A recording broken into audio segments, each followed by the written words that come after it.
सिंध हुकूमत ने तेल की कीमतों में इजाफे के बाद काश्तकारों, मोटरसाइकिल सवारों और मुसाफिर बस मालिकान को सब्सिडी देने का ऐलान किया है। क्या आप जानते हैं कि इस सब्सिडी का कौन कौन मुस्तहिक है और ये रकम कैसे मिलेगी?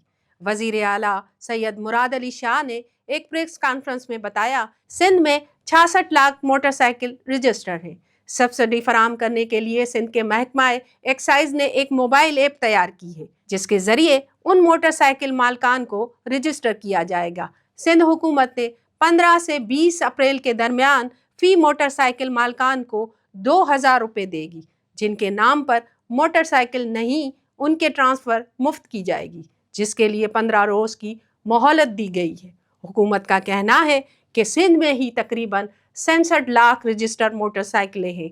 हर रजिस्टर्ड मोटरसाइकिल के मालिक को माहाना 2000 रुपये दिए जाएंगे, जो 20 लीटर पर फी लीटर 100 रुपये सब्सिडी के बराबर है। अदायगियाँ बराह रास्त तस्दीक शुदा बैंक अकाउंट्स में मुंतकिल की जाएंगी।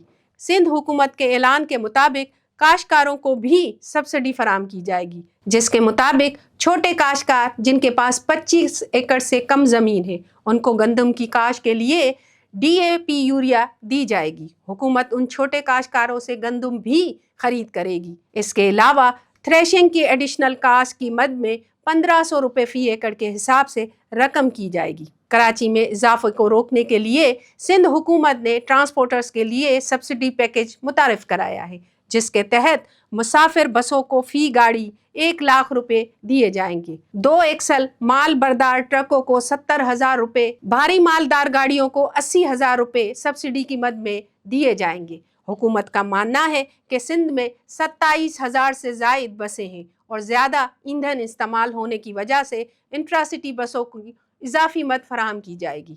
शहरी बसें रोज़ाना तकरीबन 40 लीटर ईंधन इस्तेमाल करती हैं और डीजल की कीमतों में तेज़ी से इजाफे के बायस हम इजाफी 1,40,000 रुपये देंगे ताकि किरायों में इजाफा ना हो।